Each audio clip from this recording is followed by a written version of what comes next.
యదిదం కించ జగత్సర్వం ప్రాణ ఏజతి నిస్సృతం మహద్భయం వజ్రముద్యతం ఏతద్విదురమృతాస్తే భవంతి. యమాచార్యుడు చెప్తున్నాడు, ఈ ప్రపంచం నిర్హేతుకం కాదు, భగవానుచే స్థూల రూపమును పొందింపబడినది. ఇది జగత్తు గతిమంతము. ఏదో ఒక మహాశక్తి దీనిని నడుపుచున్నదా అని వివేకులకు తోచును. ఇదే బ్రహ్మము, దానిని ఎరిగియే జీవులు ముక్తురగుదురు, అమృతులగుదురు. ఓ నచికేత, నీవేదైతే అడిగావో అది నేను చెప్తున్నాను. ఈ సమస్త సృష్టిని మనము పరిశీలిస్తే, ఈ సృష్టిలో జరుగుతున్నటువంటి విషయాలను చూస్తే ఏదో ఒక గొప్ప శక్తి దీని వెనుకుంది నడుపుతుందా అని అనిపిస్తుంది. అందరికీ అనిపించదు, వివేకులకు మాత్రమే అనిపిస్తుంది. వివేకులు ఎవరైతే సదాచారంలో ఉంటారో, ఎవరైతే సత్యాన్వేషణనే జీవితం అనుకుంటారో వాళ్ళకు మాత్రమే తోస్తుంది. కాబట్టి ఈ సృష్టి అసలు పరమాత్మచే నిర్మింపబడింది. ఇది జగత్తు జీవుల కొరకే, జీవుల కళ్యాణం కొరకే సృష్టింపబడింది. ఇది జగత్ అని ఎందుకు అన్నారు? ఇది ఎప్పుడు కదులుతూ ఉంటుంది, ముందుకెళ్తూ ఉంటుంది, గతిలో ఉంటుంది. అందుకే జగత్తు అని చెప్పబడింది. కాబట్టి జగత్తు అని పిలవటానికి కారణం అదొక్కటే, ఎప్పుడూ గతిమంతమై ఉంటుంది కాబట్టి జగత్ అని పిలువబడింది.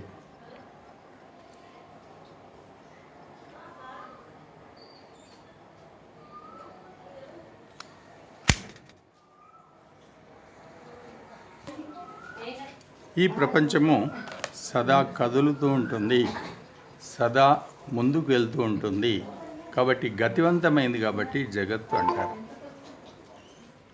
సాధారణ వ్యక్తులు దీన్ని తెలుసుకోలేరు, కానీ వివేకులు మాత్రం ఈ ప్రపంచంలో జరుగుతున్నటువంటి పరిణామాలను చూసి, ఓహో ఒక శక్తి దీన్ని నడుపుతుంది అని గుర్తిస్తారు. వాళ్ళు సాధారణ మానవులు లోక ఆకర్షణలోనే ఉండడం వల్ల ఈ ప్రపంచం ఇట్లెందుకుంది, ఇది ఎవరి వల్ల కదులుతుంది అని స్పృహ కూడా వారికి రాదు. కొందరికి అప్పుడప్పుడు అలాంటి స్పృహ వచ్చినా మళ్ళీ ఆకర్షణలోనే ఆ బురదలోనే మునిగిపోతారు. కాబట్టి వాళ్ళకు అప్పుడప్పుడు అనిపించినా మళ్ళీ దాంట్లో పడతారు. కానీ వివేకులకు మాత్రమే తెలుస్తుంది. ఇదే పద్ధతిలో మన దేశంలోని ఋషులు, మునులు, సత్పురుషులు, యోగులు వాళ్ళందరి తెలుసుకున్నారు, ప్రకటించారు. ఈరోజు కూడా సైంటిస్టులు దీని వెనుక పడి చాలా ప్రయత్నం చేసి ఏదేదో చేస్తున్నారు, కానీ వాళ్ళు తెలుసుకోలేకపోతున్నారు. ఏదో కొద్దిగా చిన్న తెలుసుకుంటున్నారు అంతే. కానీ దాంట్లో కూడా కొంత సత్యాన్వేషణలు ఉన్న వాళ్ళు మాత్రం తెలుసుకోగలిగారు. ఉదాహరణ ఐన్స్టీన్. ప్రపంచం మొత్తాన్ని తన సబ్జెక్టుగా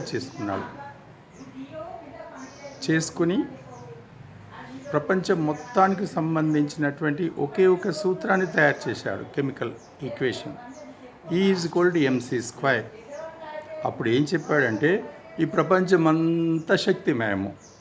మనం ఋషులు ఎప్పటి నుంచో చెప్తున్నమాట, ఎందుకంటే సత్యాన్వేషణలు లోతు వెళ్ళిన వాళ్ళకి అది అర్థమవుతుంది. అంతవరకు అది వెళ్ళి తర్వాత ఏమన్నాడు, ఆ శక్తి ఈ పదార్థమే శక్తిగా మారుతుందని చెప్పాడు.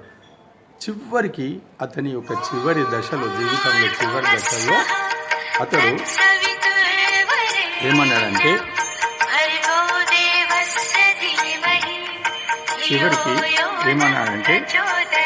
ఈ సృష్టి ఇంత నడుస్తుంది, ఒక క్రమశిక్షణ ఈ సృష్టి పద్ధతిలో కనబడుతుంది, ఒక పద్ధతి ప్రకారం అన్నీ నడుస్తున్నాయి అని చెప్పి దీని వెనుక ఏదో విశ్వశక్తి తప్పకుండా ఉంటుందని వ్యక్తం చేశాడు. అలాంటి వాళ్ళకు అసలు జీవుడు ఆధ్యాత్మికత తెలియదు, కానీ అతడు చెప్పాడు. ఆ విధంగా ఇంక కొద్ది ముందుకెళ్తే అతడు కూడా ఋషుల మార్గంలో వెళ్ళేది. ఇది అలాంటి పరమాత్మను తెలుసుకుని మనము ముక్తిని పొందుతామని చెప్తున్నాడు. ఆ తర్వాత భయాదస్యాగ్నిస్తపతి భయాతపతి సూర్య, ఆ బ్రహ్మం యొక్క భయం వల్లనే అగ్ని దహించుచున్నది, సూర్యుడు తాపం నందుచున్నాడు, విద్యుత్తు మెరుపులినుచున్నది, వాయువు వీచుచున్నది అని చెప్తున్నాడు. నేను ఇదే నిన్న మొన్న కూడా చెప్పడం జరిగింది, మళ్ళీ చెప్తున్నాను. సమస్త కార్యములు ఏవేవి జరుగుతున్నదో భూమి మీద కేవలము బ్రహ్మశక్తి వల్లనే జరుగుతున్నాయి. ఎందుకంటే సూర్యునిలో జడ పదార్థం, భూమి జడ పదార్థం, వాయువు జడ పదార్థం, నదిలో పారే నీరు జడ పదార్థం, కానీ ఇవన్నీ గతిమంతమై ఉంటున్నాయి. ఎక్కడిది ఆ శక్తి? కేవలం పరమాత్మ శక్తి ద్వారా మాత్రమే. అందుకే నచికేత అన్నింటికీ మూలమైనటువంటి ఆ పరమాత్మను ఋషులు తెలుసుకున్నారు, నీవు కూడా తెలుసుకో అంటున్నాడు. ఇహచే దశకద్బోద్ధుం ప్రాక్ శరీరస్య విప్రసహ, బ్రహ్మంను ఈ మనుష్య జన్మంన సాక్షాత్కారము చేసుకొనగలిగిన పక్షంన ఆ జీవుడు జన్మమరణ రూప బంధం నుండి తొలుగును, మోక్షమును పొంది బ్రహ్మానందం అనుభవించును.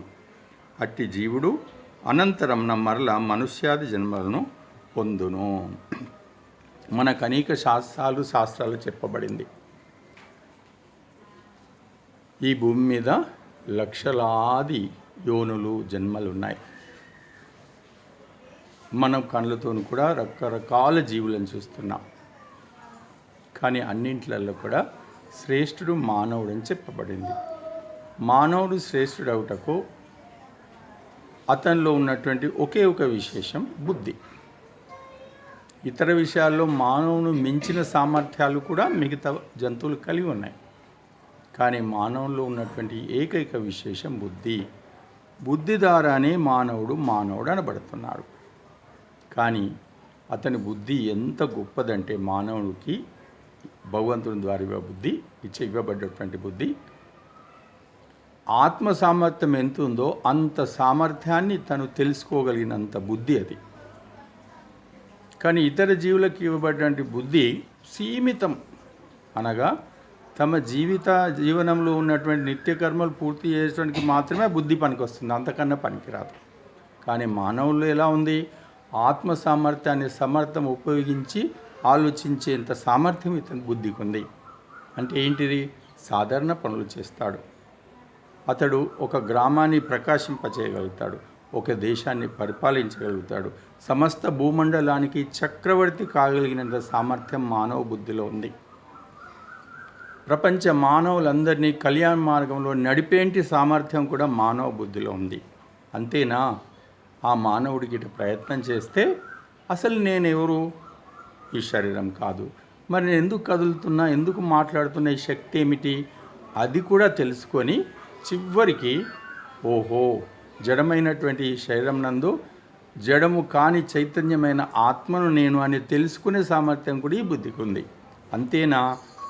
నేను ఆత్మనే, కానీ నేను స్వతంత్రున్నా, ఏదైనా ఆధారం ఉందా? ఇట్లా కూడా ఆలోచించి చింతన చేసి అరే నా ఆధారము విశ్వశక్తి పరమాత్మ, అతడే సమస్తమునకు ఆధారము అని తెలుసుకునే సామర్థ్యం కూడా మానవుని బుద్ధికి ఉంది. అందుకే పరమాత్మను దర్శించి సమస్త దుఃఖములను దూరం చేసుకొని ఒక రారాజుగా జన్మలు బతికేంత శక్తి ఉంది. అలాగే పరమాత్మను చేరి ముక్తిని, ఆనందాన్ని పొందే అవకాశం కూడా కేవలం మానవ జన్మలో ఉంది. అనంతరము పరాంతకాలము ముక్తి సుఖమని అనుభవించి తిరిగి అతడు మళ్ళీ జన్మలోకి వస్తాడు. ఇది ఈశ్వర వ్యవస్థ. ఇలాంటిది ఉంది. అందుకే ముక్తిని పొందుటకు మానవ జన్మ మాత్రమే యోగ్యమైంది. అలాంటి శ్రేష్టమైన మానవ జన్మను ఉపయోగించకుండా హీనమైన మార్గంలో నడిచి సదాచారాన్ని వదిలి ఎవరైతే జీవిస్తారో వాళ్ళు ఈ జన్మను పూర్తిగా నష్టం చేసుకునే నిన్న మొన్న చెప్పుకున్నాం. మానవ జన్మ లభించి జ్ఞాన పురుషార్థాలు లభించి వాటిని స్వార్థ బుద్ధితో, సంకుచిత బుద్ధితో, ఫలాపేక్షతో ఎంతంత సంకుచితపరుచుకుంటాడో జీవితం చివరి క్షణంలో వివేకాన్ని కోల్పోయి మనోబుద్ధులకు దూరమై, ఇంద్రియములకు దూరమై, ఆరోగ్యానికి దూరమై తదనంతర జీవనము నిమ్న జన్మలు. ఈ జన్మలో ఎంత బుద్ధి పాడు చేసుకున్నాడో ఆ అంత్య స్థాయిలో వచ్చే జన్మ. ఈ జన్మలో మనసు ఎంత పాడు చేసుకున్నారో ఆ మిగిలిన స్థాయిలోనే వచ్చే జన్మ.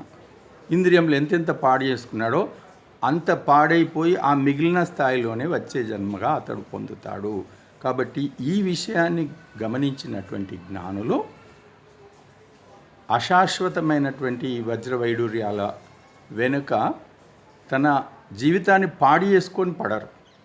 వీటిని కాపాడుకుంటూనే మనోబుద్ధులు అనేటువంటి సంపదలను, జీవితం అనే సంపదలను కాపాడుకుంటూనే సమస్త సుఖాల కోసం ప్రయత్నం చేస్తారు. కాబట్టి ఈ విషయాన్ని నచికేతునికి తెలియజేశాడు. ఆ తర్వాత ఏమంటున్నాడంటే, ఇహచే దశకద్బోద్ధుం ప్రాక్ శరీరస్య విప్రసః.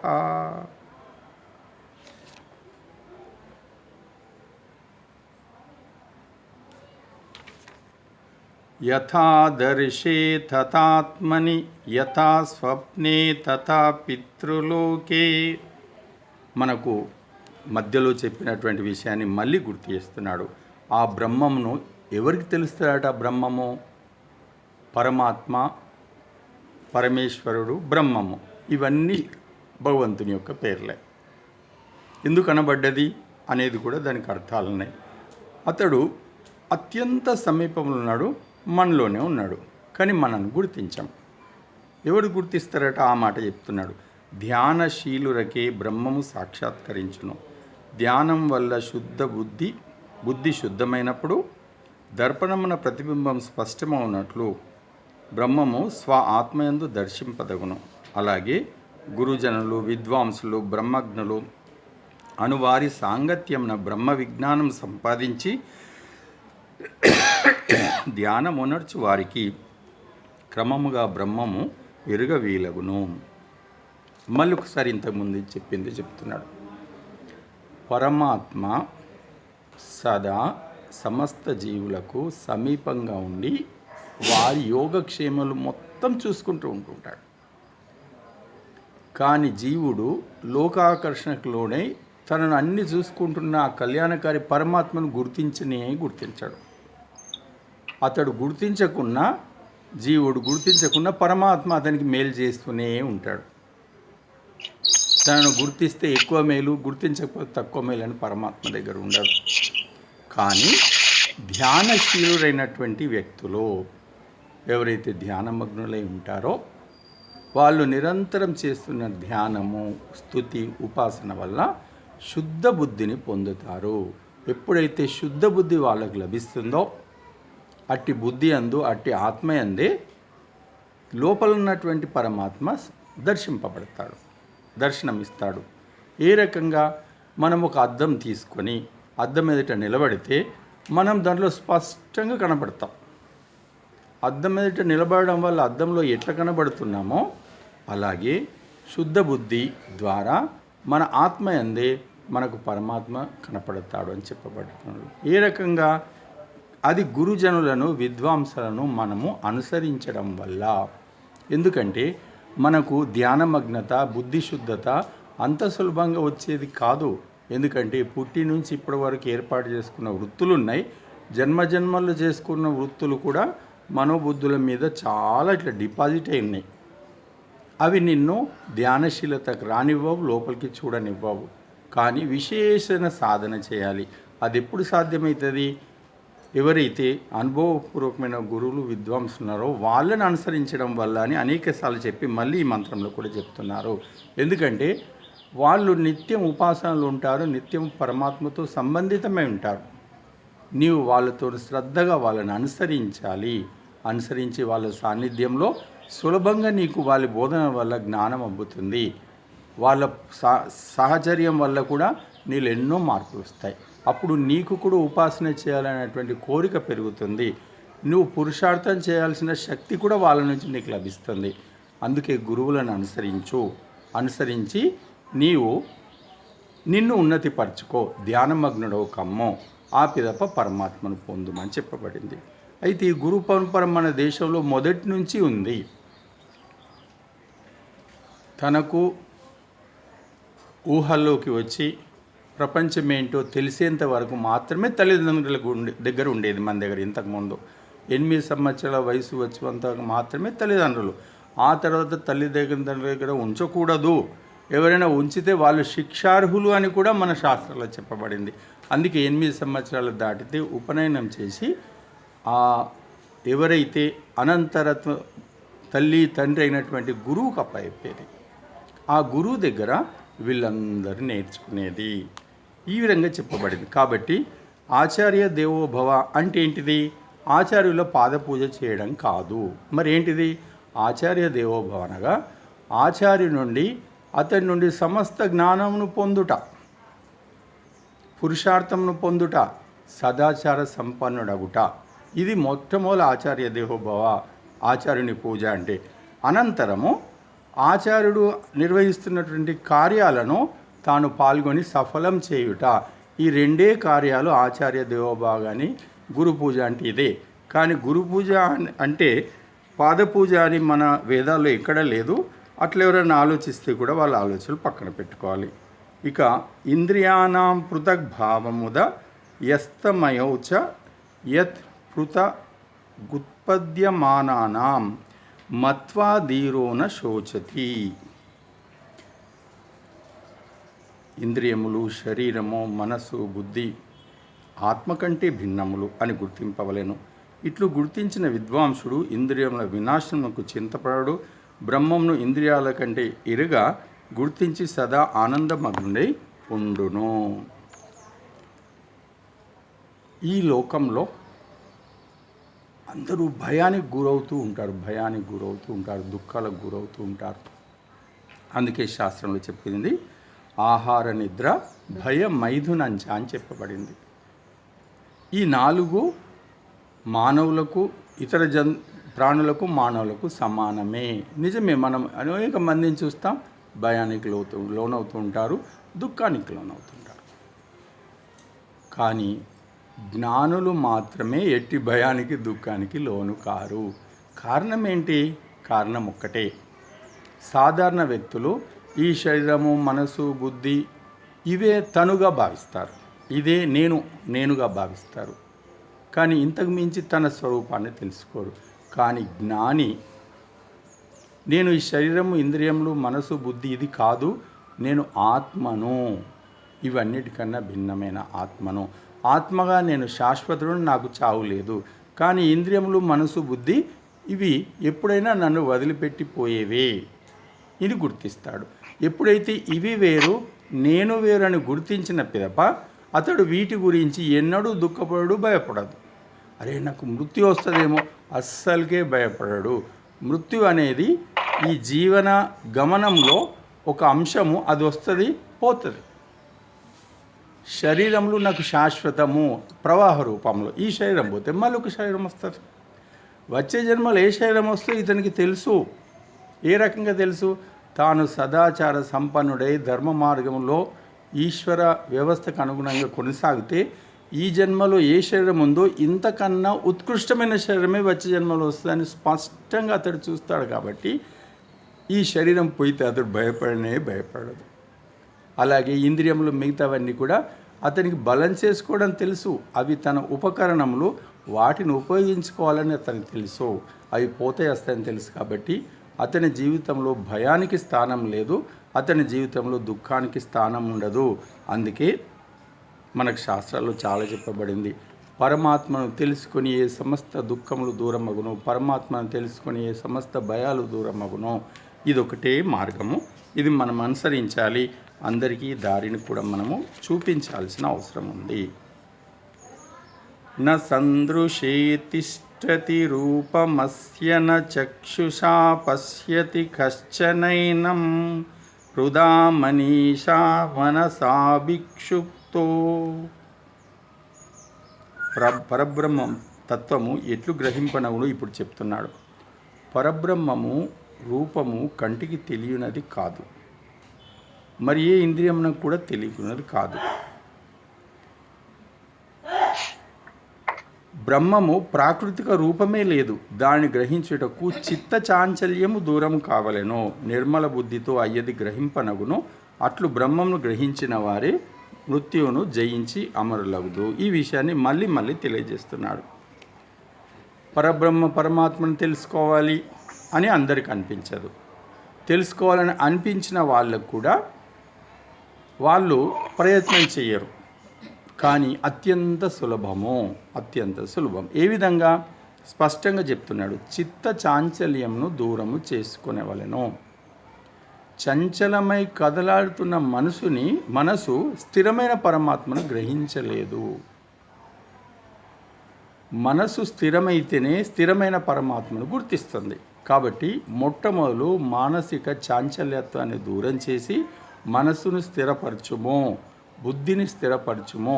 అలాంటి స్థిరమైన మనోబుద్ధుల ద్వారానే పరమాత్మ నీకు ప్రాప్తిస్తాడు అని చెప్తున్నాడు. ఆత్మ కూడా లోపల గోచరమవుతుంది. కాబట్టి దీనికి మార్గం ఏంటిది? సాధన చేయుట, ఉపాసన చేయుట. దానికి మనము గురువులను కూడా సాకారం తీసుకొనుట. ఎందుకంటే మానవులుగా మనము సర్వోత్కృష్ట జీవితం చివరిది ఏంటి అంటే పరమాత్మను అనుసరించి జీవించుటే. అంతకు మించి రెండవది, మూడవది, నాలుగవది లేదు. పరమాత్మను ఆశ్రయించి జీవించుట, పరమాత్మను అనుసరించి జీవించుట, పరమాత్మతో కూడి జీవించుట. ఋషులందరూ ఇదే చేశారు. ఋషులకు కూడా భార్యలు ఉండేది. భార్యలతో ఈ లౌకిక కాపురం చేస్తూనే పరమాత్మతో అలౌకిక కాపురం. అనేక మంది మునులు, అనేక మంది యోగులు పరమాత్మ భర్త, మేము భార్యలమని భావిస్తారు. చాలామంది భావిస్తారు. ఎందుకంటే సయుజ సఖాయ, శాశ్వత మిత్రుడు, సంయుక్తులు, ఇది గుర్తించిన తర్వాత వాళ్ళు పరమాత్మతో కూడిన జీవితాన్ని, ఓహో ఎంత ఆనందమో, ఎంత ప్రకాశమో అవన్నీ అనుభవిస్తారు. అలాగే ఋషులు వాళ్ళు కాపురంతో ఉంటూ కుటుంబాన్ని గడుపుతూనే పరమాత్మతో కూడా ఆనందాన్ని వాళ్ళు అనుభవించారు. ఇది మనం అందరం చేయవచ్చు. ఎందుకంటే పరమాత్మతో కూడిన జీవితమే అంతమ జీవితము. అంతకుమించి మరొక జీవితం లేదు. ఎందుకంటే ఈ ప్రపంచంలో మనం వచ్చింది సమస్త సంపదలు సంపాదించటానికే. కానీ ప్రపంచంలో మిగతా వాళ్లకు అర్థకామాలనే సంపదలు మాత్రమే తెలుసు. కానీ 4 సంపదలు భారతీయులకు తెలుసు: ధర్మ, అర్థ, కామ, మోక్ష సంపదలు.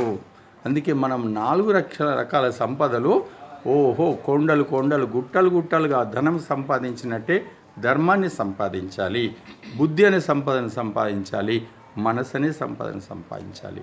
అలా తెలుసుకుని సంపాదించే వాళ్ళే నిజమైన వైదికులు, నిజమైన ఆర్యులు. అలా కాకుండా రోజు మనోబుద్ధుల్లో చంచలత్వాన్ని పెంచుకొని మనసును బలహీనం చేసుకునే వాళ్ళు ఆర్యులు ఎలా అవుతారు? వైదికులు ఎలా అవుతారు? కానే కారు. కాబట్టి ఏ రకంగా మనం లౌకిక సంపదల కోసం ప్రయత్నం చేస్తున్నామో, లౌకికంలో మన కోసం ఒక ప్రజల లోపల ఒక మంచి స్థితి కూడా మనం కోరుకుంటాం. మరి పరమాత్మతో మంచి స్థితి వద్దా? నిజమైన వైదికుడు ఈ లౌకికంలో మంచి స్థితి ఎలా కోరుకుంటాడో, పరమాత్మ దగ్గర నా అకౌంట్ పాజిటివ్గా ఉండాలి అని కోరుకుంటాడు. అతనితో పాజిటివ్ రిలేషన్స్ ఉంటాడు, అతనితో కలిసి. కాబట్టి పరమాత్మ అనే సంపదను చాలా అతడు సంపాదిస్తాడు. ఈ విషయాన్ని చెప్పి నచికేతం ద్వారా మనందరికీ తెలియజేస్తున్నాడు, మనమందరం అదే పని చేయాలని. ఇప్పుడు కొద్దిసేపు ఈశ్వర స్తుతి ఉపాసన చేద్దాం. దీంట్లో భాగంగా అతని గుణములను కీర్తన చేస్తాం. అయితే ఈశ్వర స్తుతి ఉపాసనలో అతని ఈ పరమాత్మ యొక్క గుణములను స్తుతి చేయుట ప్రారంభమే ఇది. దీని అనంతరం ఇంకా లోతుగా వెళ్ళి చాలా చేసేటివి ఉంటాయి. కానీ ఈ ప్రారంభంలో సక్సెస్ అయితే మిగతా అంతా సక్సెస్ అవుతుంది. అందుకే శ్రద్ధగా భగవన్ నామాలు, శక్తివంతమైన నామాలని నేను చెప్తున్నట్టుగా చెప్పండి. మనసును మనం స్తుతి చేయడానికి ముందు మనసును స్థిరపరచుకోవాలి. ఓం పరమాత్మనే నమః.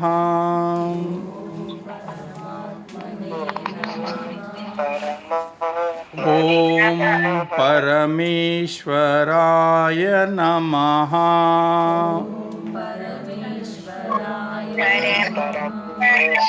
नमः। ఓం శాశ్వతాయ నమః. ఓం శాశ్వతాయ నమః. ఓం నిత్యాయ నమః.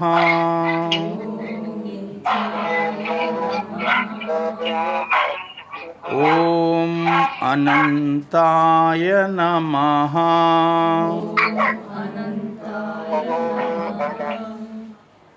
ఓం సచ్చిదానందాయ నమః. ఓం సచ్చిదానందాయ నమః. ఓం పూర్ణాయ నమః. నాయ నమః. ఓం సర్వవ్యాపకాయ నమః. సర్వవ్యాపకాయ నమః. ఓం సర్వాధారాయ నమః.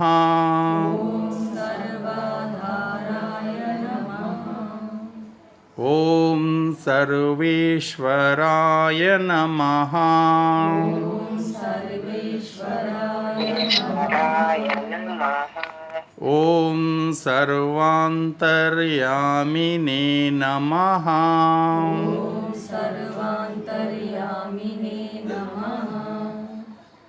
ఓం సర్వహితకారిణే నమః.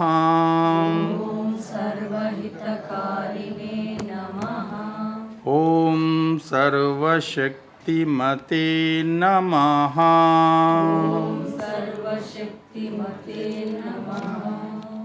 ఓం సర్వశక్తిమతే నమః.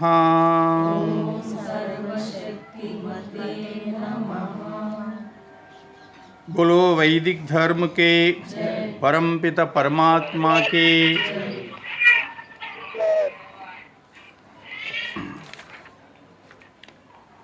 ताम योगमिति मन्यन्ते स्थिरामिन्द्रियधारणाम् अप्रमत्तस्तदा भवति योगो हि प्रभवाप्ययो. ఇంద్రియములు విషయముల వెంట పరుగిడుట మాని మనస్సుతో బాటు నిలకడ కలవి అయిన యోగము సిద్ధించినట్లగును. యోగమని మనం చెప్తామే. నేను యోగ చేస్తున్నా అసలైన యోగం ఏంటో చెప్తున్నాడు. ఇంద్రియములు అనగా కళ్ళు, చెవులు ఇవేం చేస్తాయి? కళ్ళు బాహ్య దృశ్యముల వైపు, చెవులు బాహ్య మాటలు, శబ్దాలు, సంగీతము వినటానికి ప్రయత్నం చేస్తాయి. నిజానికి అవి ప్రయత్నం చేయము, మనమే వాటి అనుకుండి అలా పరిగెత్తిస్తాం. అయితే ఇది ఆపాలి. ఇది ఎంత అలవాటైందంటే అవి తిరుగుతున్నాయి కూడా చాలామందికి తెలియదు.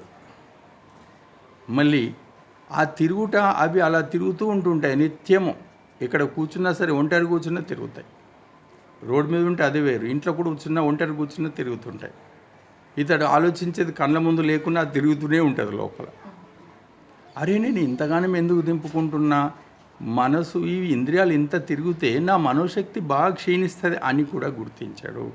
ఎందుకు? అతని తన స్వరూపమే తెలియదు. కాబట్టి వాళ్ళు అలాగే చేస్తారు. కానీ ఎవరైతే సత్యాన్వేషణ కావాలనుకుంటున్నారో, ఈ జీవితాన్ని ఉన్నతిపరచుకోవాలనుకుంటున్నారో, పరమాత్మని పొందాలనుకుంటున్నారో వాళ్ళు ఏం చేస్తారు? అసలైన విషయం తెలుసుకుంటారు. శరీరం కన్నా పైది ఇంద్రియాలు, ఇంద్రియముల కన్నా పైది మనసు, మనసు కన్నా పైన బుద్ధి, బుద్ధికైనా పైన ఆత్మ, తర్వాత పరమాత్మ. ఇది నా యొక్క అంతర్గత విషయాలు. కాబట్టి ఆత్మనే అనే నేను యజమానిని. ఈ ఇంద్రియములు, మనసు, బుద్ధి, శరీరము నా యొక్క పరికరాలు, పనిముట్లు, ఇవి నాకు సేవకులు. కాబట్టి వీరి సేవ తీసుకొని ఒక రారాజుగా, ఒక యజమానిగా నేను సుఖపడతాను అని ఆ రకంగా ప్రయత్నం చేస్తాను. దానికి మార్గం ఏంటిది? బాహ్యంగా తిరుగాడుతున్నటువంటి ఇంద్రియములను క్రమక్రమంగా అదుపులోకి తీసుకొచ్చి మనసుతో జోడించుట. ఎప్పుడే ఇంద్రియములు బాహ్యంగా తిరుగుట మాని మనసుతో జోడింపబడి ఇంద్రియములు, మనసు స్థిరమవుతాయో వెంటనే అతనికి కలిగేది ఏంటంటే, వెంటనే మాటల్లో చెప్పిరానంత ప్రశాంతత అతనికి కలుగుతాయి. దాన్నే మనము ప్రత్యాహార స్థితి అంటాం. ఇంద్రియములు మనసు బాహ్య విషయంనందు తిరుగుటం అని తమ స్థానంలో తమి వచ్చుట, ఇంకా ఆత్మవైపు మరలుట కూడా కాదు. అంతదానికి మనకు ప్రత్యాహార స్థితిలో ఓహో చాలా చక్కని శాంత స్థితి, మనకు స్థిరమైన స్థితి అనుభవిస్తాం. అరే ఇంత సుఖం ఉంటుందా లోకం మన లోపల అనేది మనకు అర్థమవుతుంది.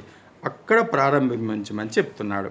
తర్వాత ఏమంటున్నాడు, అట్టి యోగి స్థితిని పొంది ప్రమాదములకు లోబడడు.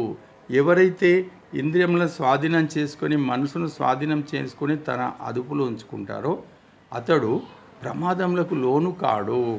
ఎందుకో అతని వాక్కు అతని స్వాధీనంలో ఉంటుంది, అతని వ్యవహారం అతని స్వాధీనంలో ఉంటుంది. కాబట్టి ఎక్కడ మనం వెళ్ళినా కానీ సదాచారానికి విరుద్ధమైన వ్యవహారమే చేయడు. ఎవరు ప్రమాదంలోకి లోనవుతారు? ఎవరైతే సదాచారానికి విరుద్ధమైన వ్యవహారం చేస్తూ తమలో ఉన్నటువంటి వేగాల వల్ల అతిగా మాట్లాడి అతిగా ప్రవర్తిస్తారో వాళ్ళు దోషాలు చేస్తారు. అందుకే వాళ్ళకి ఎప్పుడు భయం ఉంటుంది. కానీ సదాచారంలో ఉన్న వ్యక్తి, మనోబుద్ధులను స్వాధీనంలో ఉన్న వ్యక్తి ఎక్కడా అతనికి భయపడదు, ఎలాంటి ప్రమాదాలు తీసుకోడు. అందుకే మనం రోడ్ల మీద చూస్తుంటాం, ఎవరైతే డ్రైవింగ్ చేసే వాళ్ళు ఉంటారో నియమాలు పాటించకుండా అతి స్పీడ్తో వెళ్ళే వాళ్ళు మాత్రమే ప్రమాదాలు చేస్తారు. ఎవరైతే నియమాలు పాటించి కంట్రోల్గా వెళ్తారో, జాగ్రత్త వెళ్తారో వాళ్ళు ఎదుటివాడు వంకర తింకరం తిరిగినా తనను తాను సేఫ్టీగా పక్కకు ఉంచుకుంటాడు. ఎవరైతే అతిగా వెళ్తున్నారో ఆ విధంగా, కాబట్టి వాళ్ళ స్పీడు వాళ్ళ చేతుల్లో ఉండదు. ఇదే పద్ధతిలో మనోబుద్ధులను ఇంద్రియములను స్వాధీనం చేసుకున్న వ్యక్తి ప్రమాదములకు లోను కాకుండా జీవితంలో క్రమక్రమంగా ఉన్నత దశలో వెళ్తాడు. మనోబుద్ధులను ఇంద్రియములను స్వాధీనంలో ఉంచకుండా చంచలంగా ఉన్నటువంటి వ్యక్తి ఎప్పటికైనా ప్రమాదాలు చేసుకుంటూ తాను క్రమక్రమంగా క్షీణిస్తూ ఉంటాడని తెలియజేస్తున్నాడు. ఆ తర్వాత ఏమంటున్నాడు, అప్రమత్తుడై యోగమును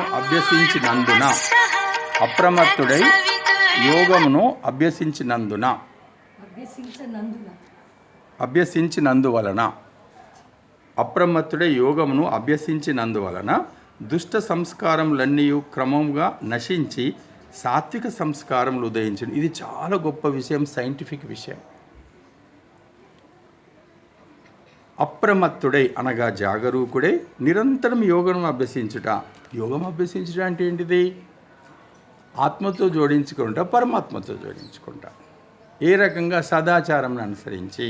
కాబట్టి మనసును స్థిరపరచుకుంటా యోగము, బుద్ధిని స్థిరపరచుకుంటా యోగము, ఆత్మతో జోడించుకుంటా యోగము. ఎప్పుడైతే యోగంలో మనము మనోబుద్ధుల్ని స్థిరపరచుకుంటూ ఇంద్రియములు స్వాధీనపరచుకుంటూ వెళ్తామో అప్పుడు ఏమవుతుందట, వాటిని పట్టుకుని ఉన్నటువంటి దోషాలు క్రమక్రమంగా ఊడిపోతాయి. ఎందువల్ల ఊడిపోతాయి? అవి అసలు ఎందుకున్నాయి? మనోబుద్ధులను ఆశ్రయించి అనేక లౌకిక దోషాలు ఎందుకు అక్కడ డిపాజిట్ అయి ఉన్నాయంటే వాటి పట్ల మనము మమకారం కలిగి ఉన్నాం కాబట్టి. దేని యందు మనం మమకారం కలిగి ఉంటాయో ఆ విషయాలన్నీ మనసులో డిపాజిట్ అయి ఉంటాయి.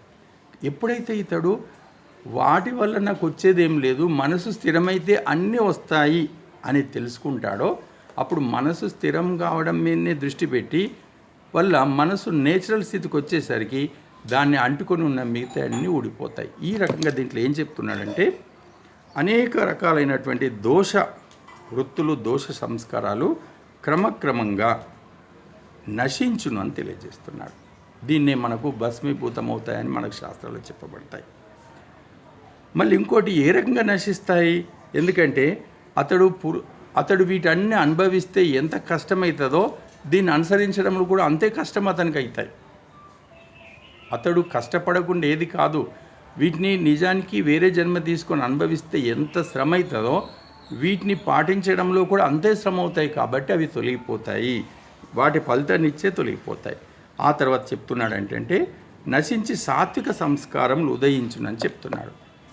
సాత్విక సంస్కారములే మానవుని జీవితాన్ని ప్రకాశింపజేస్తాయి. ఇది బాగా గుర్తుంచుకోవాలి వైదికులు. తన జీవితం ప్రకాశింపబడాలి అనుకుంటే నిత్యము మనలో సాత్విక సంస్కారములను చేసుకోవాలి. సాత్విక సంస్కారాలు ఉదయించాలి అంటే మిగతా సంస్కారాలు క్రమక్రమంగా క్షీణిస్తూ పోవాలి. అందుకే చెప్తున్నాడు ఇతర సంస్కారాలు ఏ విధంగా క్షీణిస్తాయో మనం సదాచారంలో సదా నడవడం వల్ల సాత్విక సంస్కారాలు ఆటోమేటిక్గా ఉదయిస్తూ పోతుంటాయి. ఎప్పుడైతే సాత్విక సంస్కారాలు అధికమవుతాయో అప్పుడు జీవాత్మలో ఉన్న సద్గుణాలన్నీ ప్రకాశమవుతాయి. అతనిలోని శాంతి, ఎందుకంటే జీవాత్మలో ఎన్ని సద్గుణాలు ఉన్నాయంటే అతనికి అవసరమైన స్థాయిలో ఉన్నాయి. జీవించినంత కాలం శాంతిని అనుభవించేంత శాంతి అతనిలో ఉంది, అంత ధైర్యం ఉంది, అంత శక్తి ఉంది, అంత జ్ఞానము, వివేక, ప్రజ్ఞ ఇవన్నీ అతని అందున్నాయి. అయితే ఎప్పుడైతే అతడు సదాచారం అనుసరించి దుష్ట సంస్కారములను క్షీణింపచేసుకొని సాత్విక సంస్కారములను వృద్ధి చేసుకుంటాడో అప్పుడు అతని యొక్క ఆత్మ ప్రకాశిస్తుంది, అతని జీవితం ప్రకాశిస్తుందని తెలియజేస్తున్నాడు. యదా సర్వే ప్రముచ్యంతే కామాయేస్య హృది శ్రితాః. మనుజునకు కోరికలు ఉన్నంత వరకు విషయములందు అనురాగముండును. కావున పరమ వైరాగ్యమును పొంది కోరికలన్నింటినీ నశింపచేసుకొని మనుష్యుడు జన్మ మరణముల నుండి తప్పుకొన సమర్థుడవును. ఇది ఇక్కడ సాధ్యమవుతుంది అంటారు అందరూ. మనుష్యునికి కోరికలు ఉన్నంత వరకు అతని లోపల దోష సంస్కారాలు తయారవుతూనే ఉంటాయి. కోరికలు ఉన్నంత వరకు అతడు ధర్మాన్ని అనుసరించలేడు. కోరికలు ఉన్నంత వరకు అతడు ఆత్మని తెలుసుకోలేడు. కాబట్టి కోరికలను మొదలు తొలగించుకొని సదాచారంను అనుసరించి ఆత్మ పరమాత్మను తెలుసుకునేవాళ్ళను. ఇక సాధారణ వ్యక్తుల విషయంకి వచ్చేసరికి కోరికలు లేకపోతే జీవించాలనే మనిషికి అనిపించదు కదా. కోరికలు తొలగించిన తర్వాత అతనికి వృత్తి ఎలా చేస్తాడు, కుటుంబం ఎలా ఉంటుంది అనే ప్రశ్న వస్తారు. కోరికలు తీసేయమంటే ఇక మనకు వైదిక మార్గంలో ఒక్కడు కూడా దొరకడు లోకంలో. మరి ఇక్కడ కోరికలు ఉండకూడదంటే అర్థం ఏంటిది అంటే, కోరికలు ఉండకూడదు అంటే అన్యాయపూరితమైన కోరికలు ఉండకూడదు, అధర్మపూరితమైన కోరికలు ఉండకూడదు. అన్యాయపూరితమైన, ఎందుకంటే అవి దోషాలను పెంచేవి. అన్యాయపూర్వకమైన, అధర్మపూర్వకమైనటువంటి, ఇంకొకరి నష్టపరిచేది, తన సొంత ఆత్మను నష్టం చేసేది, పక్కవాడి ఆత్మను కూడా నష్టం చేసి అలాంటి కోరికలు ఉండకూడదు. ధర్మబద్ధమైన కోరికలు నిండా ఉండవలెను. నేను చక్కగా బ్రహ్మచర్య ఆశ్రమను పాలిస్తూ, నేను చక్కగా గృహస్థార్యమును ఆశ్రమను పాటించునుగాక, నేను చక్కగా వానప్రస్థాశ్రమను పాటించునుగాక, గృహస్థుని పరమాత్మ చెప్పినప్పుడు 100 విధాలుగా ధనమును సంపాదించును కాక, ఆ ధనమునకు అధిపతిని అవుదును కాక, నా ధనము ద్వారా అనేక ధర్మకార్యాలు జరుగును కాక, ఇలాంటి ధర్మపూర్వకమైన కోరికలు ఎన్నన్నా ఉండవచ్చు. ఎందుకంటే సంకల్పం లేకుండా సదాచారంలో కూడా ఉండలేడు. సంకల్పం కూడా దృఢమైన కోరిక. కాబట్టి కోరికలు ఉండకూడదు అంటే అర్థం ఏంటంటే అధర్మపూర్వకమైన కోరికలు ఉండకూడదు. ధ్యానం గురించి కూడా మనకు శాస్త్రాల్లో చెప్పబడింది. ధ్యానం అంటే ఏంటిది, నిర్వచనంలో ఏం చెప్పబడింది? ధ్యానం నిర్విషయం మనః. ధ్యానం అంటే ఏంటిదంటే మనసు విషయరాహిత్యం అవుట. మనసు నిష్విషయరాహిత్యమై ఖాళీ కావడమే ధ్యానము, ఏమి లేకుండా. మరి ఏది లేకుండా అంటే ఏముంటుంది అక్కడ? ధ్యానం నిర్విషయం. ఎలాంటి విషయాలు? లౌకిక విషయాలు లేకుండా ఉండుట. మనసులో లౌకిక విషయాలు ఒక్కటి కూడా లేకుండా చేయడమే ధ్యానం. ఎందుకు? ఒక్కసారి మనం ఎప్పుడైనా ఏకాంతంగా కూర్చొని లోపలికి చూసుకుంటే, ఆ చూసుకోవడం వస్తే ఆత్మనిరీక్షణ చేసుకుంటే మన లోపల ఎన్ని గుట్టలు ఏమేమి ఉన్నాయో మనకు మొత్తం అర్థమవుతాయి. చాలామందికి స్వప్నాలు వస్తాయి, కళలు అంటాం కదా. స్వప్నాలు అనేటివి మరేదో కాదు, లోపల ఏదైతే దాగుందో అదే స్వప్నంలో మనకు వస్తుంది, అంతే, మరొకటి ఏమీ లేదు. ఏమేమి విషయాలు మనం ఆలోచించి లోపల పెట్టుకున్నామో అదే స్వప్న రూపంలో వస్తుంది. కాబట్టి మన లోపల అనేకం చేరి ఇది ఒక డస్ట్బినో లేకపోతే స్టోర్ రూమో తయారైపోయింది మనసు బుద్ధిలో. ఇక్కడ శాస్త్రంలో ఏం చెప్తుండే ఆచార్యుడు? నిర్విషయం మనః. మనసులోని సమస్త లౌకిక బాహ్య విషయాలను తొలగించుటయే ధ్యానము. మరి అది కాలైపోయినాక దాంట్లో ఏముంటుంది? తర్వాత ఉంటుంది. ఏంటిది అది? లౌకిక విషయాలు ఉండద్దు కానీ ఆత్మ విషయాలు అయితే నిండుగా ఉండాలి. ఆత్మపరమైనటువంటి అంశాలు, పరమాత్మపరమైన అంశాలు మనసులో నిండుగా ఉండవలసింది. నిర్విషయం మనః అంటే అన్ని తీసేయడం కాదు. నిర్విషయం మనః అనగా అనాత్మిక విషయాలన్నీ తొలగించాలి, అనాత్మిక విషయాలన్నీ తొలగించాలి, ఆత్మిక విషయాలన్నీ నిండా ఉండాలి, పరమాత్మ సంబంధమైన విషయాలు. ఇక్కడ అభ్యాస వైరాగ్యాలు అంటే ఇదే. వైరాగ్యం అనగా మనోబుద్ధులలో ఉన్నటువంటి లౌకికపరమైన విషయాలు తొలగించుట వైరాగ్యము. అభ్యాసం అనగా మనోబుద్ధులలో ఆత్మ పరమాత్మకు సంబంధించిన విషయాలు సదా ఉంచేట్టుగా నిలపడమే అభ్యాసము. ఇంత స్పష్టంగా మనకు శాస్త్రాల్లో చెప్పబడింది. ఈ విషయాన్ని చెప్తూ కోరికలన్నీ తొలగించుకోవాలి అంటే అధర్మపూర్వకమైన కోరికలు తొలగించుకోవాలి. ధర్మపూర్వమైన కోరికలు, ధర్మపూర్వమైన సంపర్కము, సంస్కారాలు, సంకల్పము నిండా ఉండాలి. పరమాత్మ చెప్పినట్టు మనము అంతులేని ధనరాశాలు ధర్మ మార్గంలో మనం సంపాదించాలి, అంతులేని ధర్మాన్ని సంపాదించాలి, అంతులేని జ్ఞానాన్ని, వివేకాన్ని కూడా సంపాదించాలి. ఇలాంటివి ఉండవచ్చు, కానీ ధర్మ విరుద్ధమైనవి మాత్రం ఉండకూడదు. ఈ రకంగా అధర్మపూర్వక కోరికలన్నీ తొలగిస్తే ఈశ్వరపరమైనటువంటి ఆలోచనలు ఉండడం వల్ల అతడి క్రమక్రమంగా బ్రహ్మం వైపు వెళ్ళి బ్రహ్మ సాక్షాత్కారం చేసుకుంటాడని చెప్పబడింది. కాబట్టి అసలైన కీ ఎక్కడుంది? నీవు ఎలాంటి ఆలోచనలు కలిగి ఉంటావో అటువైపు వెళ్తావు. ఓ మానవ, నిరంతరం నీలో లౌకిక ఆలోచనలు చేస్తూ లౌకికం నింపుకుంటే లౌకికం వైపు వెళ్తావు. అలా కాకుండా లౌకికాన్ని నువ్వు నియంత్రించి లౌకిక కార్యాలు చేస్తూనే నిరంతరం ఈశ్వరమైన విచారాలు పెంచుకుంటూ, ఈశ్వర చింతన చేస్తూ, ఈశ్వర యొక్క సంస్కారాలు పెంచుకుంటే ఈశ్వరుని వైపు వెళ్తావు. కాబట్టి యద్భావం తద్భవతి, నీవు ఎలా భావిస్తున్నావో అలా అవుతావంటే దాని యొక్క అర్థం ఇదే. ఇది చెప్తూ ఇంకా దీన్ని కొద్దిగా వివరంగా చెప్తున్నాడు. హృదయస్యేహ గ్రంథయః సదా సర్వే ప్రభిద్యంతే, యదా సర్వే ప్రభిద్యంతే అని చెప్తున్నాడు. ఎప్పుడైతే అన్నీ తొలగిపోతాయి. ఏంటి అవి? మనుష్యున హృదయం ఉన్నటువంటి గ్రంథులు, ముడులు, కోరికలు నశింపనంత వరకు అతనికి ముక్తి అనేది అర్హుడు కాదు. నశించిన వెంటనే మోక్షం పొందును. మనిషి లోపల జన్మజన్మల వికారాలు నిండి ఉంటాయి. ఎలా వస్తాయి? వేరే ఏమీ లేదు. మనం ఒకటి చూసాం, దాని పట్ల మక్కువ పెంచుకున్నాం, దాని చిత్రం లోపల కూర్చుంటుంది, వేరేది ఏం లేదు. కెమెరా ఈ విధంగా క్లిక్ అనగానే ఆ చిత్రం వచ్చి పడుతుందో ఇంతే. ఒకటి విన్నాం, ఆ పాట మధురంగా అనిపించింది, సంగీతం మధురం అనిపించింది, దాని యొక్క స్మృతి కూర్చుంటుంది. ఇవి ఎన్నో ఎంతవరకు మనం దాన్ని ఇష్టపడతామో అదంత దాకుంటుంది. ఎప్పుడు ఇష్టపడడం మానేస్తామో అది తొలగిపోతుంది. ఇష్టపడడం మానేయడమే వైరాగ్యము. ఈ రకంగా లోపల బాహ్యపరమైన కోరికలు ఉన్నంత వరకు పరమాత్మ లభించాడు. ఎప్పుడైతే ఈ కోరికలు సమస్తం తీసేస్తామో వెంటనే పరమాత్మ అతడికి లభిస్తాడు. ఈ విధంగా మనం చాలా చూస్తాం. వర్షాకాలంలో దట్టమైన నల్లని మేఘాలు పగలి మొత్తం నిండుకుంటాయి. సూర్యుడు కనపడరు.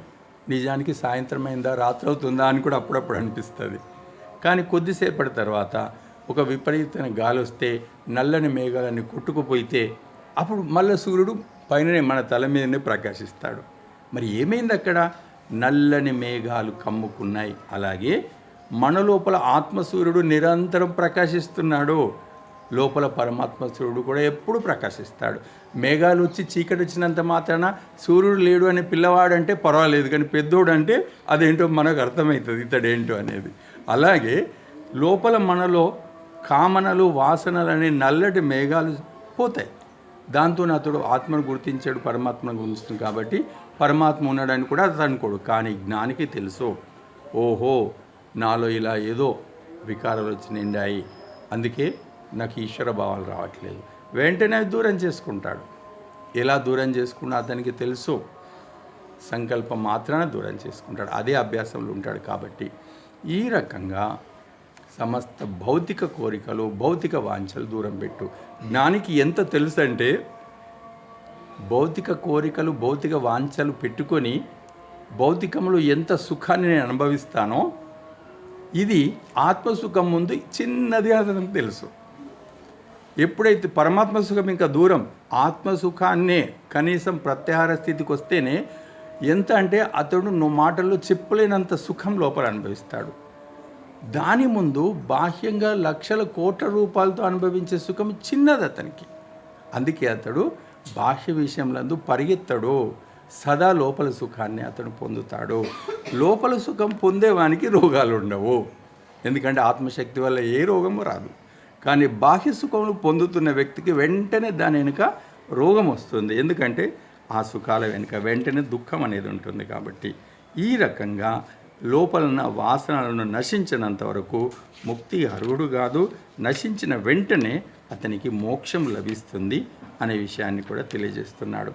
ఆ తర్వాత చివరి శ్లోకంలో ఏమంటున్నాడంటే, మృత్యు ప్రోక్తాం నచికేతో స్థలబ్ధ్వా విద్యామేతాం యోగ నిధించ కృత్స్నం బ్రహ్మ ప్రాప్తో విరజో భూద్విమృత్యురన్యో పేనం యో విదధ్యాత్మమేవా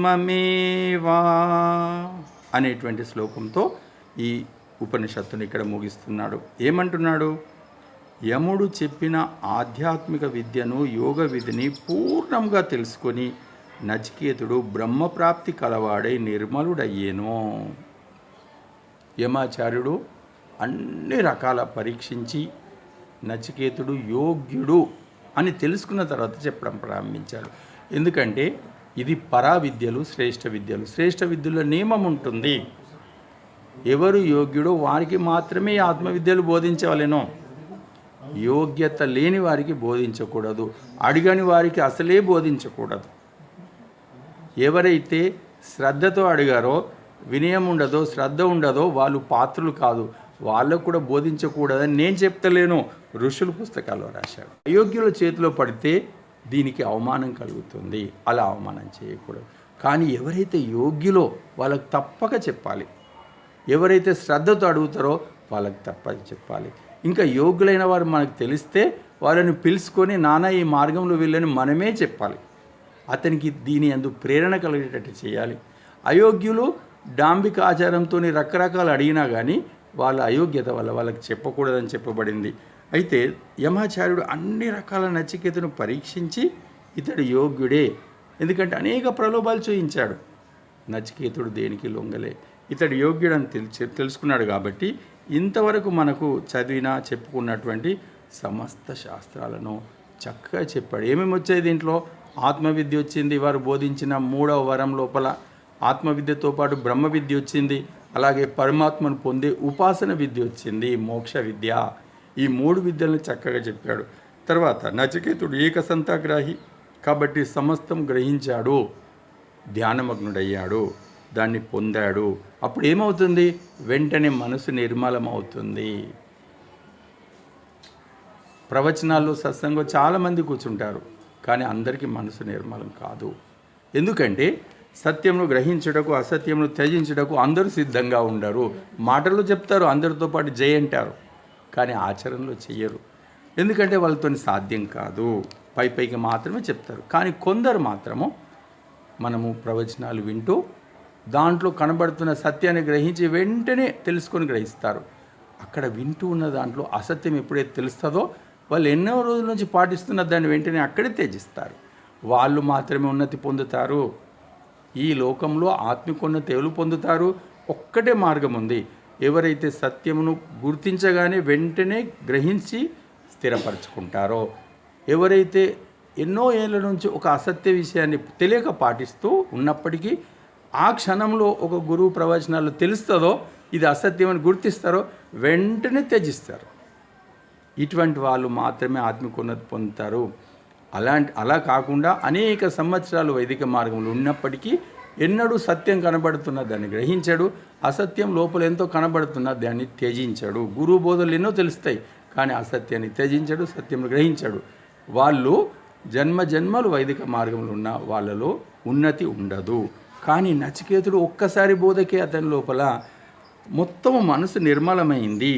అతనికి అంతవరకు ఉన్న శంకలన్నీ తొలగిపోయాయి, నిర్మల మనసు అయ్యాడు. మృత్యు బాధ నుండి తప్పుకొనగలిగాడు. అంతవరకు ఏదైతే అనేక లోపల అతనికి ప్రశ్నలు ఉండేనో వాటిన్నిటి నుంచి అతను దూరం చేసుకున్నాడు. ముక్తుడే బ్రహ్మానందంను కూడా అనుభవించాడు. ఇట్లు విద్య నెరిగి యోగం అభ్యసించు పురుషులు ఎల్లరూ ముక్తిని పొంది ఆనందంను అనుభవించగలరు. ఈ విధంగా విద్యను తెలుసుకొని యోగమును అభ్యసించుట. ఇక్కడ విద్య అంటే ఏంటిది? నేను చాలాసార్లు చెప్పాను. విద్య అంటే ఏదో పెద్ద పెద్ద గ్రంథాలన్నీ చదువుట కాదు. విద్య అంటే తెలుసుకుంటా. ఏం తెలుసుకోవట? సింపుల్. నేను ఎవరనేది తెలుసుకుంటే సమస్త విషయాలు వచ్చినట్టే. నేను ఎవరనేటువంటి ఆ ఒక్కది స్పష్టంగా అనుభవపూర్వకంగా తెలవాలి. ఇక దాని వెనుక అనేక విషయాలు తెలుస్తాయి. ఇదే విద్య అంటే మరొకటి కానే కాదు. ఈ విద్య తెలుసుకొని యోగము ఏదైతే తెలుసుకుంటామో అదిగా మనం కావడానికి ప్రయత్నం చేయడమే యోగము. నేను శుద్ధ చైతన్య ఆత్మను అని తెలుసుకున్న తర్వాత ఇక మిగతా వాటి పట్ల మమకారం వదిలి ఆత్మగా జీవించడం, ఆత్మగా వ్యవహరించడం అనేది ప్రారంభించాల. జ్ఞానమును స్థిరపరచుకోవాలి. ఇదే యోగము. కాబట్టి ఇక్కడ నచికేతుని ద్వారా ఆత్మవిద్య తెలుసుకున్నాడు, యోగం ద్వారా దాన్ని అభ్యసించాడు. కాబట్టి ఎవరైనా సరే చివరికి ప్రతి శాస్త్రంలో చివరికి శాస్త్రం యొక్క ఫలితం చెప్పబడుతుంది. దాన్ని ఏం చెప్తున్నాడు? ఈ విధంగా విద్యను ఎరిగి యోగం అభ్యసించు పురుషులెల్లరూ ప్రపంచంలో నచికేతునిలాగా శ్రద్ధవంతులైన ఎవరైనా సరే గురువుల ద్వారా శుద్ధమైన విద్యను తెలుసుకొని యోగం ద్వారా దాన్ని అభ్యసిస్తే వాళ్ళు ముక్తిని పొందుదురు, ఆనందమును అనుభవించగలరు. ఇది ఈ కఠోపనిషత్తుకు రచించుటకు ఫలమని కూడా తెలియజేస్తున్నాడు. కఠోపనిషత్తు రచించుటకు ఫలమేంటిది? విద్యను గురువుల ద్వారా తెలుసుకో, యోగం ద్వారా దాన్ని అభ్యసించో, నీవు ఆత్మగా స్థిరపడు, మనోబుద్ధులను స్థిరం చేసి ఆత్మగా స్థిరపడు, పరమాత్మ యందు స్థితుడవు కమ్ము, నీవు ముక్తి ఆనందాన్ని పొందుతావు. ఇక్కడ ముక్తి ఆనందం అనగా వెంటనే చనిపోయిన తర్వాత వచ్చే ముక్తి అది మాత్రమే అనుకోకూడదు. నిజానికి ఏంటంటే బ్రహ్మానందమును పొందు మనకు స్థానములు, స్థితులు మనకు ఆ ముక్తితో పాటు ఇంకా జీవించి ఉండగా కూడా ఉన్నాయి. ఋషులు, యోగులు జీవించి ఉండగానే బ్రహ్మానందం అనుభవిస్తారు. ఎందుకంటే పరమాత్మ అత్యంత దయాళువు, న్యాయకారి. ఎంత దయాళు అంటే అన్ని రకాల చూసుకుంటాడు. మా ఇంటి కిటికీకి బయటనే పావురాలు వచ్చి కూర్చుంటాయి. ఒక పావురం నెల రోజుల నుంచి గుడ్లు పెడుతుంది. అక్కడ పొదిగింది, ఊరికి మాకు కనబడుతుంది. దానికి డిస్టర్బ్ కావద్దని మేము కొద్దిగా అడ్డు కూడా పెట్టాం, పైనుంచి కనబడుతుంది. ఆ గుడ్లను పొదగటానికి పాపం అది ఎంత శ్రమ తీసుకుంటుందో ప్రతిరోజు చూస్తాం మేము. ఆ పొది దాంట్లోంచి 2 గుడ్లోంచి 2 పిల్లలు వచ్చాయి. 2 రోజులు ఆ పిల్లలు కదలకుంటూ ఉంటే దాన్ని మంచిగా కాపాడింది. ఆ తర్వాత ఈరోజు చూస్తే పైనుంచి నెమ్మదిగా వాటి నోట్లలో చిన్న చిన్న ఆహారం పెడుతుంది, ఆహారం ఇస్తూ ఉంది. ఈ రకమైన వ్యవస్థ పరమాత్మ మన కోసం అన్నీ చేసి పెట్టాడు. ఆ పిల్లల్ని మొత్తం సంరక్షణ అదే చూసుకుంటుంది. చిన్న మూతులు ఉన్నాయి వాటికి, ఆ చిన్న మూతులు చిన్న చిన్న ఆహారం 2 రోజుల తర్వాత తినిపిస్తుంది. ఎందుకంటే మొదటి 2 రోజులు తినే పరిస్థితే వాటికి లేకుండే. ఇప్పుడు అది ఏం చేస్తుంది? రోజు 100 సార్లు బయటికి వెళ్తుంది, కొద్ది ఆహారం తీసుకొచ్చి పెడుతుంది. ఇదే లోకంలో జరిగేది. ఒక్క మామూలు పక్షి అంత శ్రమ తీసుకుంటే పరమాత్మ ఎంతో శ్రమ తీసుకుంటుండే అనేది సత్య మార్గంలో అన్వేషించే వాళ్ళకి తెలుస్తుంది. అతడు ఎంత శ్రమ తీసుకున్నాడంటే మనము ముక్తిని పొంది అక్కడ పొందే ఆనందాన్ని శరీరయుక్తంగా కూడా పొందే స్థితి మనకిచ్చాడు. దాన్నే సమాధి స్థితి అని చెప్పాడు. సమాధి. అందుకే ఏం చెప్పాడు? సమాధి సుషిప్తి మోక్షేషు బ్రహ్మరూపత అని సాంఖ్య దర్శనంలో సూత్రం. కేవలం మోక్షం నందే బ్రహ్మానందం లభిస్తుంది అనుకోకు మానవ. నీకోసం ఇంకో 2 మార్గాలు పెట్టాను. దాంట్లో మొట్టమొదటి సమాధి. మరి సమాధి గురించి మనకు సత్యపతి స్వామీజీ ఎంతో స్పష్టంగా సరళం చేశారు. మనం బయట వాళ్ళ దగ్గరికి వెళ్తే సమాధి అమ్మో అది మనకెక్కడ, మనకు కుదరదండి, అది ఎవరికో అంటారు. కానీ స్వామి సత్యపతి గారు సత్యాన్ని దర్శించిన వాళ్ళు కాబట్టి చెప్పారు, సమాధి నీ సహజ స్థితి, ఏదో అందని స్థితి అనుకోకు, నీ సహజ స్థితి. నువ్వు ఇప్పటికీ సమాధి కలిగి ఉన్నావు, కానీ దాన్ని గుర్తించలేదు ఆత్మతో. ఒక్కసారి పరిశీలించు, నేను ఒకసారి ఆత్మనిరీక్షణ చేసుకో, నీలో సమాధి స్థితి ఉందని నీకు స్పష్టంగా తెలుస్తుంది. ఏ మనిషి తన సమాధి స్థితికి దూరం కాలేడు. మళ్ళీ ఆ సమాధి స్థితిలో స్థిరపడు. ఆ సమాధి నీలో ఉన్నటువంటి సమాధి స్థితిలో స్థిరపడగానే నీకు బ్రహ్మానందం లభిస్తుంది. అందుకే యోగులు, మునులు, ఋషులు శరీరయుక్తంగా కూడా బ్రహ్మానందాన్ని అనుభవిస్తారు, ముక్తిలో కూడా బ్రహ్మానందాన్ని అనుభవిస్తాడు. ఈ రెండు స్థితులు పరమాత్మ ఉంచాడు. అయితే శరీరయుక్తంగా బ్రహ్మానందాన్ని అనుభవించే విషయం సాధారణ మనుషులకు తెలియదు. ఎందుకంటే వారు లౌకిక విషయాలనే ఒక ఆనందమును భ్రమించి దాంట్లో తిరుగుతాడు. కానీ యోగులకు జ్ఞానులకు తెలుసు. అందువల్ల చూడండి, మనము ముక్తిని పొంది అక్కడ బ్రహ్మానందాన్ని పొందుతాం. ముక్తి కాలానంతరం శరీరాన్ని పొంది మళ్ళా మనము సమాధి స్థితిలో ఉండి ఇక్కడ ఆనందం. అంటే పరమాత్మ రెండు వ్యవస్థలు మనకి ఏర్పాటు చేశాడు. కాబట్టి ఇక్కడ చెప్పిన దాంట్లో విద్య తెలుసుకొని యోగం అభ్యసించి బ్రహ్మానందంను పొందుట అంటే ముక్తి అనంతరమే పొందుతాడు అనుకోకూడదు. మనం జీవులమే కూడా పొందవచ్చు. మరి ఎవరైనా పొందారా అంటే చాలామంది ఉన్నారు. దాంట్లో మనకు ఒక సజీవ ఉదాహరణ జనక మహారాజు గురించి చాలా చెప్తారు. గురూజీ మీరు మ్యూట్లోకి వెళ్ళిపోయారు గురూజీ.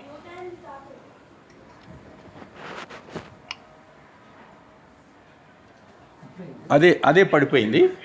అదే ఆటోమేటిక్ పడిపోయింది. అయితే ఏమవుతుందంటే మనకు అనేక మంది ఒక్కసారి చరిత్ర తీస్తే ఈ రకంగా జీవించిన వాళ్ళు చాలామంది ఉన్నారు. జనక చక్రవర్తి, జనక మహారాజు అతడు ఒక చక్రవర్తి అయ్యుండి కూడా పరిపాలన చేస్తూ చిన్న బిజినెస్కే మనము కింద మీద అవుతాం.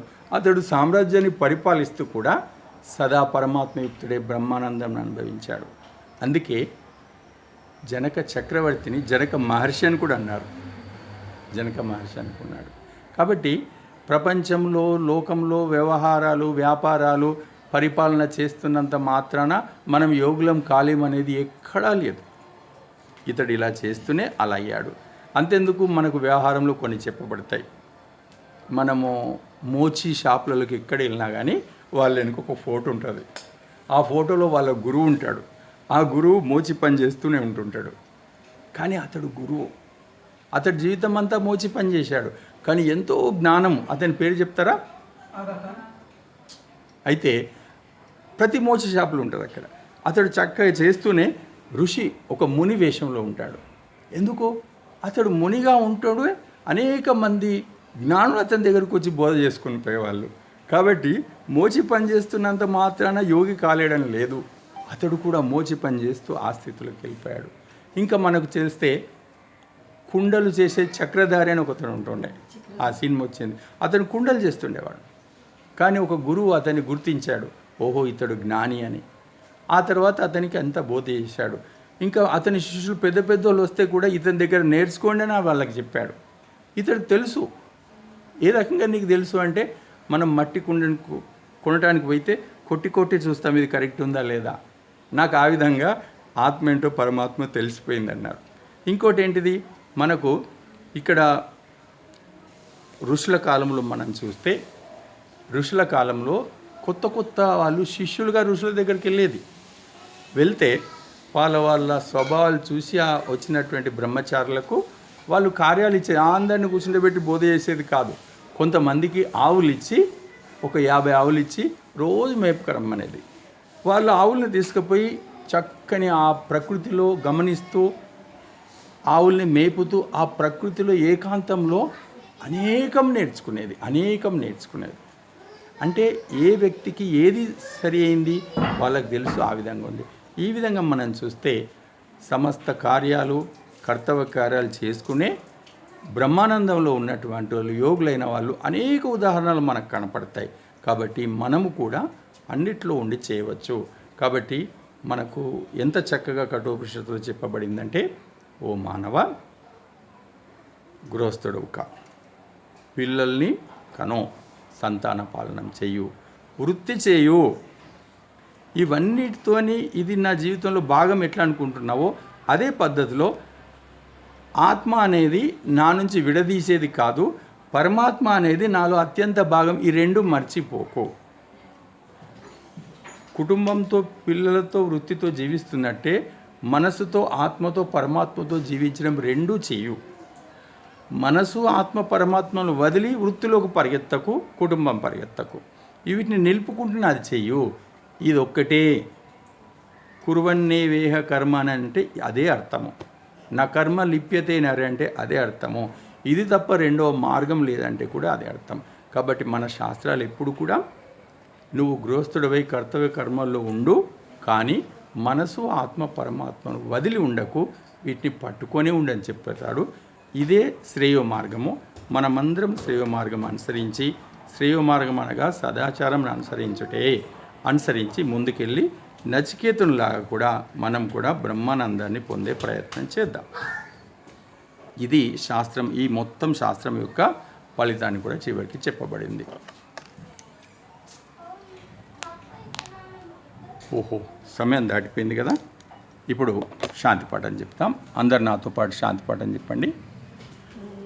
ఓం ద్యౌ శాంతిరంతరిక్షం శాంతి, పృథివీ శాంతిరాప శాంతి, ఓషధయ శాంతి, వనస్పతయ శాంతిర్విశ్వే దేవాః శాంతి, బ్రహ్మ శాంతి సర్వం శాంతి, శాంతిరేవ శాంతి సామా శాంతిరేతి.